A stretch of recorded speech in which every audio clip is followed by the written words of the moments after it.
Saya rasa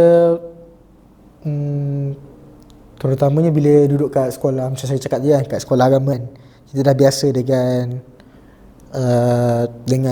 dengan culture ada usrah semua ni kan. So kita dah biasa. So memang masuk universiti pun memang macam kita mencari benda tu sebab kita nakkan suasana yang sama. So macam mana boleh rasa nak bergerak dalam society tu bila dekat dalam usrah tu sentiasa disajikan dengan ummah ni ada masalah kan. Dan kita lihatlah bukan saja daripada sudut peperangannya, kita tengok daripada sudut macam mana negara-negara Islam ditindas, tapi kita tengok di beberapa negara-negara Islam yang orang Islam ni hidup dengan aman, mereka menghadapi isu-isu akhlak, menghadapi isu-isu serangan pemikiran dan sebagainya. Umat Islam seolah-olah telah jauh daripada Islam kan pada masa tu. Kita disajikan dengan realiti terkini umat, di mana di satu sudut dunia lain ditindas menghadapi peperangan, satu dunia lain yang aman tapi menghadapi krisis identiti kan.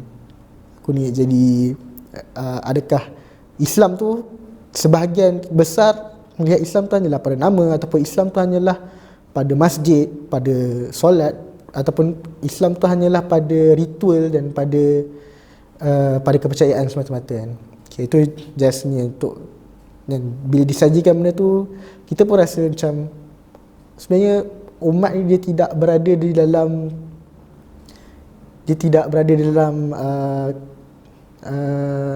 di bawah matahari, sinar matahari, di bawah rainbow semua, tak. Dunia umat Islam sekarang ni berhadapan dengan ribut taufan, hujan, tsunami. And so saya fikir, yalah, orang kalau saya tak terlibat dengan ni, orang lain ada kan. Tapi tentulah saya nak jadi orang yang juga berada di situ untuk menjalankan perubahan tu kan.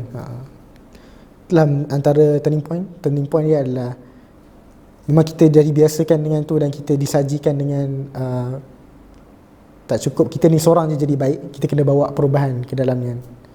Jadi bila dah ada di situ dan benda tu berlaku, saya rasa sangat natural lah. Saya tidak ada macam turning point yang sangat radikal, ataupun macam tiba-tiba pop, daripada jadi rockers kan tiba-tiba jadi orang masjid, tak.